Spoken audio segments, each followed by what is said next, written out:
Hello and welcome to my channel म्यूजिबिलिट। आज हम करने वाले हैं to autumn poem by John Keats. Let's see about the poet. John Keats second generation के रोमांटिक पोएट थे, साथ ही लॉर्ड बायरन और पीबी शेली के। कीट्स को पोएट ऑफ द सेंसेस बुलाया जाता है क्योंकि वो पांचों सेंसेस को अपील करते थे, जैसे कि sight, sound, taste, touch and smell. इससे क्या होता है कि जो रीडर है उसके लिए फिजिकल एक्सपीरियंस बनता है, उसको सब चीज़ अपने सामने नजर आती है। उन्होंने एक टर्म कॉइन करी थी, negative capability, in a letter 1817 में। उसका मीनिंग है कि किसी एक एबिलिटी जिसका मतलब है कि अनसर्टिनिटी, मिस्ट्री या डाउट में रहना without seeking logical explanation.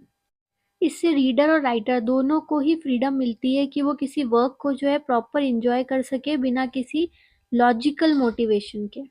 Let's read about the pome. इसका जो ईयर है कंपोजिशन का वो है सितंबर 1819। इसमें 3 स्टेंजास हैं और जो पर्टिकुलर स्टेंजा है वो 11 लाइंस का है। राइमिंग स्कीम इसके अंदर फॉलो होती है A B C D E D C C E, जो कि थोड़ी सी वेरी कर रही है। आइएम्बिक पेंटामीटर यूज हुआ है और जो सारे इसमें स्टेंजा दिए हुए हैं वो कोई ना कोई ऑटम का स्टेज को रिप्रेजेंट कर रहे हैं। Let's read the pome now. Season of mist and mellow fruitfulness, close bosom friend of the maturing sun। अब यहाँ पे ऑटम की बात हो रही है। ऑटम को जो सीजन है ये मेनली विंटर और समर के बीच में आता है, पतझड़ का मौसम होता है। इस सीजन में हमको देखने को मिलता है कि धुंध हो रखी है, जो मेलो फ्रूटफुलनेस है, यानी कि अब धीरे धीरे जो है पेड़ों पे वापस से छोटे छोटे फ्रूट्स और इस तरह की चीजें उगने लगी है। और इसको जो है ऑटम को मैच्योरिंग सन का फ्रेंड बताया है, बहुत ही इंटीमेट फ्रेंड बताया। इसकी वजह से क्या होता है कि सन जो है अपनी हीट और लाइट से उसको हेल्प करता है उसके फ्रूट्स और वेजिटेबल्स को ग्रो होने में। Conspiring with him how to load and bless with fruit the vines that round the thatch eaves run.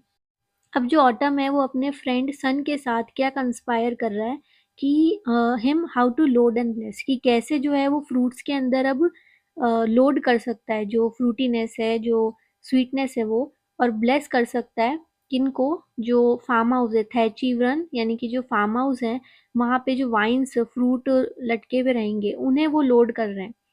To bend with apples the most cottage trees and fill all fruit with ripeness to the core. Vines की जैसे apples को भी ये लोग fill करते हैं। अब ये जो एप्पल्स है ये मॉस्ट कॉटेज ट्री के वहाँ उगे हुए हैं, यानी कि एप्पल ट्री जो कि बैंड हुआ हुआ है उस पे थोड़ी सी मॉस हुई हुई है, और वो भी फार्म हाउस के बाहर ही है। तो इसको भी राइप करने में ये दोनों हेल्प करते हैं। To swell the gourd and plump the hazel shells with a sweet kernel, to set budding more and still more later flowers for the bees. अब गॉड की बात हो रही है, यानी लौकी की, कि जैसे वाइन्स और एप्पल्स हैं उनमें फ्रूटीनेस आई है, वैसे जो गॉड हैं वो भी स्वेल कर रहे हैं। जो हेजल नट्स हैं, हेजल शेल्स है, वो भी प्लम्प कर रही है, उनके अंदर भी छोटे छोटे बीज इकट्ठे हो रहे हैं।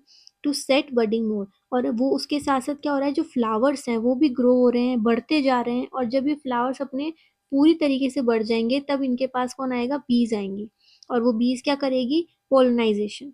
तो until they think warm days will never cease, for summer has overbrimmed their clammy cells। अब ये जो बीज है इन्हें लगता है कि ये जो वार्म डेज हैं, समर के डेज हैं, ये कभी खत्म ना हो, हमेशा ऐसे ही बने रहे, क्योंकि इसमें जो वार्मथ आ रही है, जो इतने सारे फ्लावर्स इनको मिल रहे हैं, ये वापस कभी नहीं मिलेंगे। और इतने सारे फ्लावर्स और पॉलन को देख के इनको लग रहा है कि भाई हमारे पास भी खूब सारा हनी इकट्ठा हो रहा है। तो ये चीज़ इनको बहुत अच्छी लगती है और ये चाह रहे हैं कि वार्म डेज कभी भी खत्म ना हो। Who hath not seen thee oft amid thy store? Sometimes whoever seeks abroad may find thee sitting careless on a granary floor, thy hair soft lifted by the winnowing wind।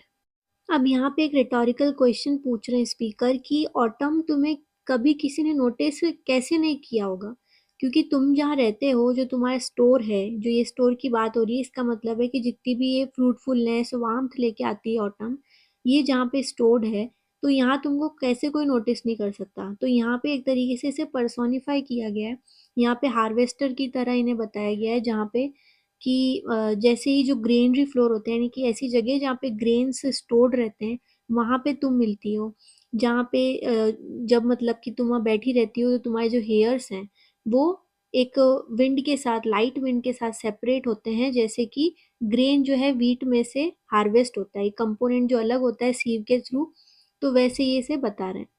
Or on a half-reaped furrow sound asleep, drowsed with the fume of poppies, while thy hook spares the next south and all its twinned flowers. अब यहाँ autumn जो कि हमें एक harvester की तरह दिखाया जा रहा है, वो अब जो अपनी फरो है, यानी कि जो फील्ड्स हैं जहाँ पे क्रॉप हार्वेस्ट हुई हुई है, उधर वो चुपचाप सो रहे हैं। और वो सो किस वजह से रही है, ताकि वो जो पॉपीज है उसके इंटॉक्सिकेशन की वजह से, कि उस जो फ्यूम निकल रहा है, पॉपीज एक तरह के फ्लावर होते हैं, तो उनकी खुशबू से वो वहीं पे सो रहे हैं उस फील्ड में। वहीं पे इन्हें बोला जाता है कि आपने जो हुक स्पेयर किया, यानी कि जो घास काटने का औजार रहता है, कि आपने उससे कुछ जगहों को काटा, साफ किया, हार्वेस्ट किया और कुछ फ्लावर्स को छोड़ दिया। तो यहाँ पे जो ऑटम है उसके काइंड, एक जो नेचर है उसको दिखाया जा रहा है। And sometimes like a gleaner thou dost keep steady thy laden head across a brook, or by a cider press with patient look thou watchest the last oozing hours by hours. अब जो field है, तो autumn उस field पे क्या कर रहा है कि जो छोटे मोटे घास के टुकड़े रह जाते हैं हार्वेस्ट के बाद, जो चीज़ें रहती हैं उसे वो उठा रहे हैं। और साथ ही जो आस पास के अंदर एक ब्रूक, यानी कि जो छोटी सी नहर बह रही है, उसको भी वो नोटिस कर रहे हैं, क्योंकि उस नहर के पास क्या है, वो फ्रूट्स हैं जो कि ऑटम और सन की फ्रेंडशिप की वजह से जिनके अंदर प्लम पाया था, वो फ्रूट्स को भी वो नोटिस कर रहे हैं। एक चीज़ वो और नोटिस कर रहे हैं, जो कि साइडर प्रेस। साइडर प्रेस यानी कि वो मशीन जिसके अंदर जो एप्पल है उसका जूस निकलता है, तो वो उसे भी नोटिस कर रहे हैं कि उसका जूस और प्लम किस तरीके से स्लोली उस मशीन से बाहर आ रहा है। और ये जो चीज़ है, ये आवर्स बाय आवर्स, यानी ये प्रोसेस बहुत लंबा है और धीरे धीरे ये चीज़ हो रही है, वो पूरा नोटिस कर रहे हैं। Where are the songs of spring, ay where are they, think not of them thou hast thy music too. अब यहाँ स्पीकर क्वेश्चन पूछ रहे हैं कि स्प्रिंग के सॉन्ग्स कहाँ हैं। अब यहाँ स्प्रिंग के सॉन्ग से मतलब है कि जो चॉपिंग की साउंड आती है, बर्ड सॉन्ग होता है, वो अभी सुनाई नहीं दे रहा है, कहाँ है वो।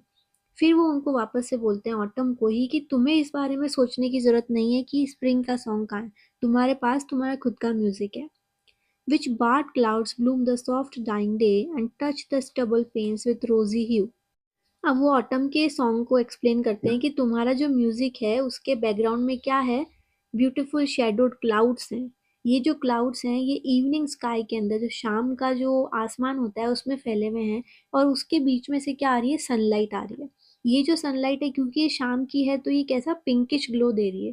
तो ये सुंदर सा, ये हार्वेस्टेड फील्ड पे जब वो लाइट पड़ती है, तो वो बहुत ही ब्यूटीफुल सा एक ह्यू देता है। देन इन अ वेलफुल कॉय the small gnats moan among the river shallows, borne aloft or sinking as the light wind lives or dies.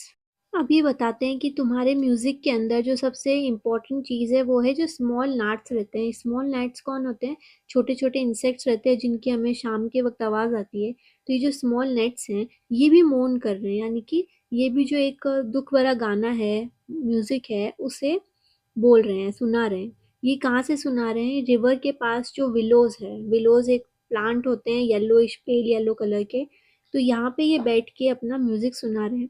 ये जो विलोज हैं रिवर के पास रहते हैं, और ये जो विलोज है इसमें क्या हो रहा है कि राइज और फॉल करते हैं, जैसे ही हवा चलती है वैसे ही ये आगे पीछे होते हैं। तो बहुत ही ब्यूटीफुल ये पूरा सीन बताया है। And full grown lambs loud bleat from hilly bone, hedge crickets sing, and now, with the treble soft, the red breast whistles from a garden croft.